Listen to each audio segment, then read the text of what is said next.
மாண்புமிகு அமைச்சர் ஆதவ அர்ஜுனா அவர்கள் தொடர்ந்து இந்த சட்டமன்ற கூட்டத்தோட ஆரம்பிச்சதுலேருந்தே சில அஜெண்டாக்கள் இப்போ எப்படி இந்த எலெக்ஷனுக்கு சில அஜெண்டா வச்சுருந்தாங்க. இப்போ திமுகவுக்கும் தாவேக்கும் தான் போட்டி அப்படி மாதிரி நரேட்டிவ் செட் பண்ணுறது வேலையிலே தான் இருக்காங்க ஒழிய ஃபேக்ட்ஸை பேசணும். இது வந்து பிரச்சாரம் பண்ணுற இடம் கிடையாது. சட்டமன்றங்கிறது ஃபேக்ட்ஸ் மட்டும்தான் பேசணும்.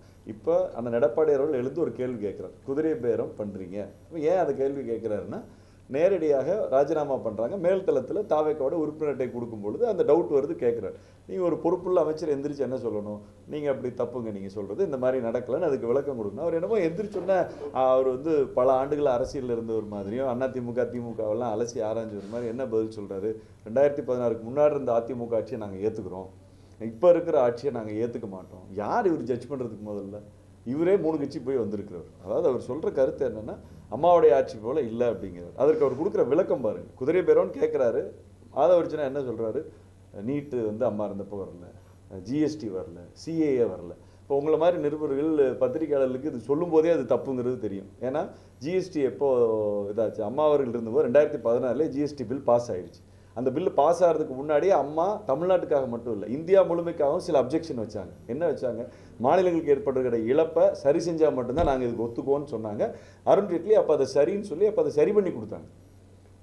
அந்த நிலுவைத் தொகைகளை நாங்கள் பெற்றுக்கிறதுக்கு ஏற்பாடு பண்ணாங்க. அதே மாதிரி ஜிஎஸ்டி கவுன்சிலில் சில பொருட்கள், அந்தந்த பொருட்களுக்கான ஜிஎஸ்டி வரி விலக்க பெறுவதற்கு அந்த எடப்பாடியார் அவர்களுடைய ஆட்சியில் ஜெயக்குமார் அவர்கள் கிட்டத்தட்ட 60 பொருட்களுக்கு வரி விலக்கு வாங்கி கொடுத்துருக்காங்க. அதில் 20 மிக அத்தியாவசியமான பொருட்கள். அதெல்லாம் இப்போ இதெல்லாம் ஆதவ அர்ஜுனாவுக்கு தெரியுமான்னு தெரியுது. அப்போ 2017 அமலுக்கு தான் வருது. ஆனால் பில்லு பாஸ் ஆனது 2014 புரட்சி தலைவர் அம்மா இருக்கும்போது. புரட்சி தமிழ் எடப்பாடியார் வந்ததுக்கப்புறம் கிட்டத்தட்ட 30க்கும் அதிகமான ஜிஎஸ்டி கவுன்சில் மீட்டிங்க்கு அன்றைய ஃபைனான்ஸ் மினிஸ்டர் ஜெயக்குமார் அவர்கள் அனுப்பிச்சு அத்தியாவசிய பொருட்களுக்கு தேவையான அந்த ஜிஎஸ்டியிலிருந்து வரி விலக்கு பெற்றுக் கொடுத்தது அதிமுக புரட்சி தமிழர் எடப்பாடியார். இது அவருக்கு தெரியல. அடுத்து நீட்டுக்கு வர்றாரு. அதான் படித்தவங்கன்னா அப்படி பேச மாட்டாங்க. அதனால தான் மற்ற இப்போ திமுக மற்ற கட்சிகளெல்லாம் தற்குறின்னு சொல்கிறதுக்கு காரணம் அதை நம்ம சபையில் அப்படி சொல்லக்கூடாதுன்னு நினைக்கிறோம்.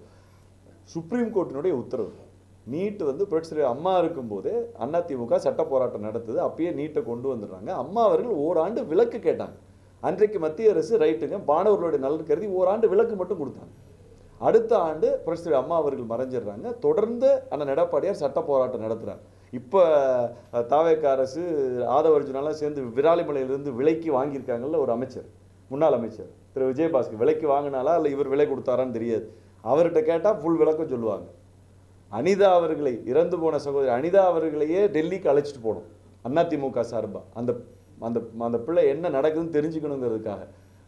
சுப்ரீம் கோர்ட்டில் இப்போ காங்கிரஸ் அவர்களோட கூட்டத்தில் இருக்க காங்கிரஸ் குடும்பத்தை சேர்ந்த நளினி சிதம்பரம் தான் இதுக்கு முற்றுப்புள்ளி வச்சாங்க. இனிமேல் தமிழ்நாட்டில் நீட்டை இந்தியாவில் யாரும் தடை பண்ண முடியாங்கிற அளவுக்கு உச்சநீதிமன்றத்தில் தீர்ப்பு வாங்கியிருக்காங்க. அப்போ ஒரு படித்தவர், ஒரு முதலமைச்சர் அமைச்சராக இருக்கிறவர் சுப்ரீம் கோர்ட்டினுடைய உத்தரவை வந்து மீற முடியாதுங்கிற அடிப்படை இது கூட இல்லை. ஆனால் அவர் என்ன சொல்கிறாருங்க, அம்மாவோட ஆட்சியை ஏற்றுக்கிட்டோம், இந்த ஆட்சியில் ஏன் எடப்பாடி ஆட்சியை ஏற்றுக்க முடியல? நீட்டுக்கு ஒரு பெரிய தீர்வு 7.5% இடஒதுக்கீடு கொடுத்தனால உங்களால் ஏற்றுக்க முடியலையா? இல்லை புரட்சி தலைவர் அம்மா அவர்கள் வந்து தங்கம் 4 கிராம் கொடுத்தாங்க, அதை 8 கிராம் ஆக்கினால அவரால் ஏற்றுக்க முடியலையா? இல்லை கர்ப்பிணி பெண்களுக்குலாம் 12,000 இருந்தது 18,000 உயர்த்தினாங்க, அதனால் உங்களால் ஏற்றுக்க முடியலையா? இல்லை 6,000 குளங்களை குடிமராமத்து பண்ணாங்களே, அதனால் உனக்கு இந்த ஆட்சியை ஏற்றுக்க முடியலையா? இந்தியாவிலேயே பயிர் காப்பீடு அதிகமாக பண்ணி நிறைய விவசாயிகளுக்கு பயிர் காப்பீடுலேருந்து நிலுவைத் தொகை வாங்கி கொடுத்தாங்க, அதனால் ஏற்றுக்க முடியும். எதனால் ஏற்றுக்க முடியல? 11 மெடிக்கல் காலேஜ் அவர் மட்டும். அம்மா இருந்தப்போ 7 தான். புரட்சி தலைவர் அம்மா இருந்தப்போ 2 கால்நடை கல்லூரி, அண்ணன் ஆட்சியில் இருக்கும்போது 5 கால்நடை கல்லூரிகள், ஒரு கால்நடை பூங்கா 1000 கோடியில். எங்கே குறைஞ்சி போயிட்டாரு? பெண்களுக்கு ஸ்கூட்டி இலவசமாக மானிய விலையில் 25,000 ரூபா மானிய விலையில் வேலைக்கு போகிற பெண்களுக்கு ஸ்கூட்டி. எந்த இடத்துல இந்த ஆட்சியை குறை கண்டுபிடிச்ச நீ? அம்மா தாய் 8 அடி பாய்ச்சா குட்டி 16 அடி பாய்ங்கிறத எடப்பாடியார் நிரூபிச்சிருக்காரு. 5 முறை கிருஷ்டி கர்மான் விருது, மத்திய அரசு விருது அக்ரியில். உறுப்பு மாற்று அறுவை சிகிச்சையில் தொடர்ந்து 5 வருஷம் நம்ம தான் இந்தியாவிலே நம்பர் 1. கிராஸ் என்ரோல்மெண்ட் ரேஷியோவில் நம்ம தான் நம்பர் 1, 52%. இதெல்லாம் யார் பண்ணது? அந்த எடப்பாடி ஆட்சி காலத்தில் மட்டும் 40 கலைக்கல்லூரி கொண்டு வந்திருக்கோம். அரசு உதவி பெறும் கலைக்கல்லூரிகளை ஒரே கையெழுத்தில் அரசு கல்லூரியாக மாற்றினார். 30,000 ரூபா ஃபீஸா 1000 ரூபா ஃபீஸாக குறைச்சது. இதெல்லாம் எடப்பாடி. இதெல்லாம் உங்களுக்கு கசக்குதா? அப்புறம் சிஏஏ பற்றி சொல்லிடுறாங்க. நான் இப்போவும் சொல்கிறேன், சிஏஏ புரட்சி தலைவர் அம்மா அவர்கள் இருந்தப்போ சிஏஏங்கிற பில்லே வைக்கலை. இதுவே தெரியல அமைச்சர் ஆதவ அர்ஜுனா அவர்களுக்கு. சிஏஏ பில் எப்போ வந்துச்சுங்கிறதே தெரியல. புரட்சி தலைவர் அம்மா அவர்கள் உயிரோடு இருந்தவரை சிஏஏ பில் டேபிளில் வைக்கப்படலை நாடாளுமன்றத்தில். 2019 தான் சிஏஏ பில்லு கொண்டு வர்றாங்க. அந்த எடப்பாடியாரும் உதயகுமார் அன்றைய வருவாய்த்துறை அமைச்சரும் சட்டமன்றத்தில் அதிமுகவுடைய நிலைப்பாடு அதற்கு ஆதரவு தெரிவித்திருந்தாலும் தமிழ்நாட்டில் ஒரே ஒரு முஸ்லீம் பாதிச்சிருந்தாலும் முழு பொறுப்பு நாங்கள் ஏற்று ராஜினாமா பண்ணுறோன்னு இருக்கோம். ஆதவ அர்ஜுனா அவர்களுக்கு நேரடியான சவால். நீ சட்டமன்றத்தில் பதிவு பண்ணியிருக்கீங்க, நீங்கள் சிஏஆல பாதிக்கப்பட்ட ஒரு முஸ்லீமை நீங்கள் காட்டணும். இப்போ நீங்கள் காட்டிட்டா நீங்கள் சொன்னதை நான் ஏற்றுக்கிறோம். நீங்கள் காட்ட முடியலன்னா நீங்கள் உங்கள் பதவியை ராஜினாமா பண்ணுறீங்களா இல்லை சொன்னதை வாபஸ் வாங்கிக்கணும். அப்போ எந்த ஒரு இரலவெண்ட்டான ஒரு ஒரு சார்ஜஸை போடுறது, இது என்னன்னா தேர்தல் நரேட்டிவ். அதிமுக வீக்காக இருக்குது, அண்ணா எடப்பாடியார் தலைமையை ஏற்றுக்கல, அதனால தான் எல்லாம் அங்கே வர்றாங்க. தலைமை ஏற்றுக்காமல் வரல, நீங்கள் குதிரை பேரம் செய்து அவர்களுக்கு தருவேர் என்று சொன்ன அமைச்சர் பதவியை நம்பி ஏமாந்தார்.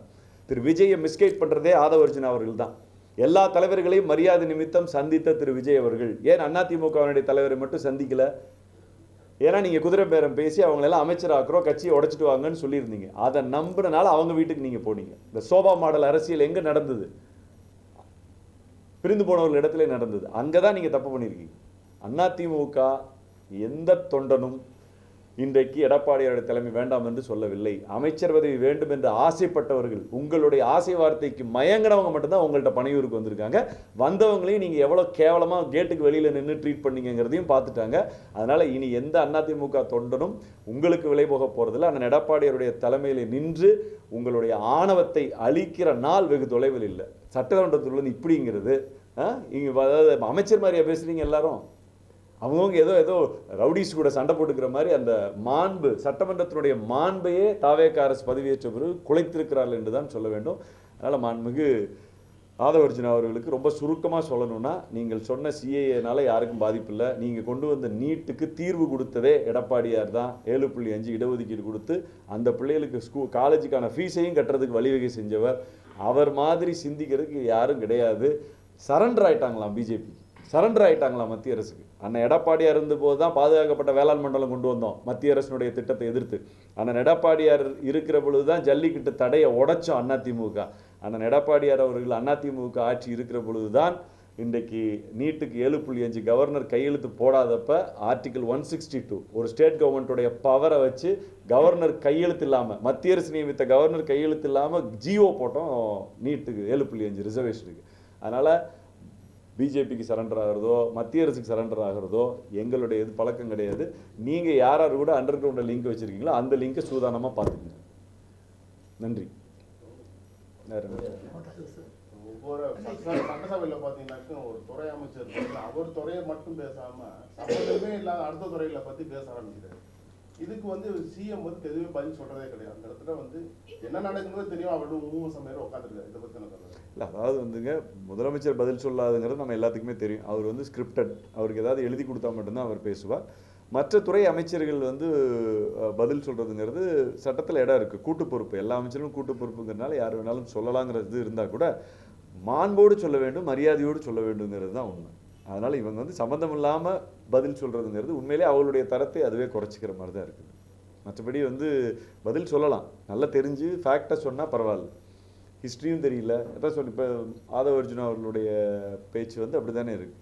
அம்மா இருந்தப்போ சிஏஎஃப் டேபிள் ஆகவே இல்லை, அதை அம்மா இருந்து தடுத்து வச்சுருந்தாங்க. இப்போ வந்தோடனே எடப்பாடியார் விட்டுட்டாருன்னு சொன்னால் அப்போ என்னென்னா இருக்கிற 2 திராவிட கட்சியில் ஒரு கட்சியை வீக் பண்ணுவோம், அதிமுகவை டார்கெட் பண்ணி பண்ணலாங்கிறாரு. இவரெல்லாம் பிறக்கிறதுக்கு முன்னாடியே இவர் படித்த ஸ்கூலில் எம்ஜிஆர் ஹெட்மாஸ்டர், சரிங்களா? இவங்க இப்போ பணத்தை வச்சு அரசியல் பண்ணலாம், இப்போ விஜயுடைய நெருக்கத்தை வச்சு அரசியல் பண்ணலாம். அவங்க கட்சிக்குள்ளே ஆதவ அர்ஜுனா ஏன் இப்படி பேசுகிறாருன்னா, அவங்க கட்சிக்குள்ளே அவருக்கான இம்பார்ட்டன்ஸ் கூடணுங்கிறதுக்காக, முதலமைச்சரை குளிர்விக்கிறதுக்காக அப்படி பேசுகிறாரு. ஆனால் இது அதிமுக தொண்டர்கள் என்பது புறைப்பட்ட தங்கங்கள். நிச்சயமாக உணர்வுக்காக, எம்ஜிஆருக்காக, அம்மாவுக்காக, எடப்பாடியாருங்கிற அந்த அந்த மனிதனுடைய உழைப்புக்காக, அவர் மீது வச்சிருக்கிற நம்பிக்கைக்காக கட்சியில் இருக்காங்க. அதனால் தலைமை எடப்பாடியார் தான். உங்கள் ஆணவம் வெகு விரைவிலே வீழும். சட்டசபையில் பார்த்தீங்கன்னா மக்கள் எதிர்பார்ப்பு கிட்ட 2000 உரிமைத்தொகை கொடுக்குறதுங்கிறது. அதே மாதிரி பஸ் பார்த்தீங்கன்னா எல்லா பஸ்ஸும் எழுச்சி மக்களும் பெருசாக எதிர்பார்க்குறாங்க. ஆனால் இதை பற்றி எதுவுமே சட்டசபையில் பேசவே இல்லை. அதாவது நீங்கள் இந்த வெள்ளை அறிக்கை விட்டும் போதே நீங்கள் தெரிஞ்சிருக்கணும், நிருபர்கள்லாம் எதுவும் கிடையாது. வடிவேல் இந்த பாக்கெட்டை காமிப்பார்ல, அது மாதிரி தான். வெள்ளை அறிக்கை விட்டதே எங்களை ஒரு 2 வருஷத்துக்கு தொல்லை பண்ணாதீங்கன்னு சொல்கிறது தான். பட்ஜெட்டில் இன்னும் தெளிவாக சொல்லிட்டாங்க. ஓப்பனாக நிதியமைச்சர் பொய் சொல்கிறார். 15,000 கோடி வருவாய் விட்டதுங்கிறார். முன்னாள் நிதியமைச்சர் தங்கம் தென்னரசு எந்திரிச்சு கேள்வி கேட்டோன்னா மழுப்புறாரு உடனே. இல்லை ஆன் த வேல் இருக்குது அப்படிங்கிறாங்க. அவர்களுக்கு இப்போ இருக்கிற ஒரே ஐடியா, டாஸ்மாக் ரேட்டை கூட்டணும், தமிழ்நாட்டை குடிகார மாநிலமாக ஆக்கி ரெஸ்டோ பார் விடுறேன், எல்லாத்துக்கும் FL2 பார் கொடுக்குறேன்னு சொல்லி எல்லா இடத்துலையும் குடியை, இப்போ எப்படி கஞ்சாவை திமுக ஆட்சியில் கொண்டு வந்தாங்க அது மாதிரி இப்போ குடியும் எல்லா இடங்களிலும் வரும், கஜானாவுக்கு வருமானம் வரும். அந்த வருமானம் வந்து அதை நம்ம மக்களுக்கு பயன்படுத்துறதுக்குள்ள மக்களுடைய நல்வாழ்வு பாதிக்கப்பட்டிருக்கும். இவ்வளோதான். அவங்களுக்கு எந்த ஐடியாவும் கிடையாது வருவாய் பெருக்கிறதுக்கு. கடன் வாங்குவாங்க, அந்த கடனை வாங்கி அந்த விவசாய கடன் பார்த்தீங்களா எல்லாத்துக்கும் தள்ளுபடி பண்ணுறேன்னு சொன்னார். ஆனால் திண்டுக்கல் மாவட்டத்தில் 1200 கோடி கடன் வாங்கியிருக்காங்க. ஆனால் அவர்கள் தள்ளுபடி செய்திருப்பது வெறும் 158 கோடி தான். 10% கூட தள்ளுபடி பண்ணலை. அப்போ கண்துடைப்பு, கோட்டை போட்டு கூலிங் கிளாஸ் போட்டு நிற்பாங்க. நேற்று முதலீட்டாளர் மாநாட்டில் 1.5 லட்சம் கோடி அப்படின்னு அவர் மட்டும் நிற்கிறார். ஏன் பத்திரிகையாளர் விட வேண்டியதானே உள்ள? பத்திரிகையாளர் விட்டு என்னென்ன லிஸ்ட்டுன்னு கொடுத்தா நீங்கள் பாட்டுக்கு போட போகிறீங்க, வாழ்க முதலமைச்சர் சூப்பர்னு தானே சொல்ல போகிறீங்க. நீங்கள் ஏன் பயப்படுறாங்க? 1.5 லட்சம் கோடி வந்திருக்கணும்னா இப்போ காட்டணும்லங்க, லிஸ்ட்டு வெளியே வரணும்ல. அவர் மட்டும் போய் நின்றுக்கிறார், அந்த கிராஃப் பக்கத்தில் நின்று ஃபோட்டோ எடுக்கிறாரு. அதாவதுங்க என்ன வருத்தம்னா, விதைச்சது அதிமுக, கோடு போட்டது அதிமுக, இன்னைக்கு நடக்கிறது வேற யாரோ நடக்கும், அறுவடை பண்ணுறது. அதுவும் மக்களுக்கு பிரயோஜனமாக இருந்தால் பரவாயில்ல, அதுவும் கிடையாது. 3 மாதம் ஆகிவிட்டது, எந்த நிதியும் எந்த துறைக்கும் போகலை. குடிநீர் பற்றாக்குறை வந்துருச்சு, எங்கே போய் முடிய போகுதுங்கிறது பொறுத்திருந்து தான் பார்க்கணும். அவர் மீது நிர்வாகத்தில் கவனம் இல்லை, ரீல்ஸில் தான் கவனம் இருக்குது.